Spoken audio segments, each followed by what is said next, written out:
আসিয়া। আহা, আল্লাহর সামনে একবার মাথা নত করেছে, পৃথিবীর কোন শক্তির সামনে মাথা নত করে নাই।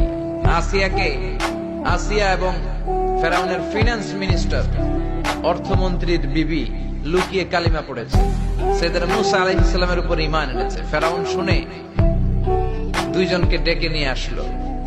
অর্থমন্ত্রীর বউয়ের সাথে দুধের বাচ্চা, বলল দুইজন নাকি ঈমান এনেছো লুকিয়ে লুকিয়ে, এক আল্লাহরে ছাড়ো, আমি ফেরাউন রে সেজদা দাও।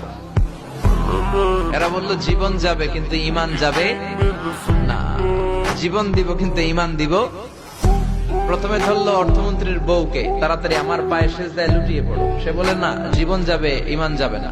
বললো তাই নাকি, দেখি তোমার ঈমানের কত পাওয়ার। জল্লাদরে বলল কড়াইয়ের ভেতরে আগুন গরম করো, তৈল গরম করো, দুধের বাচ্চাটারে টেনে নিয়ে তেলের মধ্যে ছেড়ে দাও।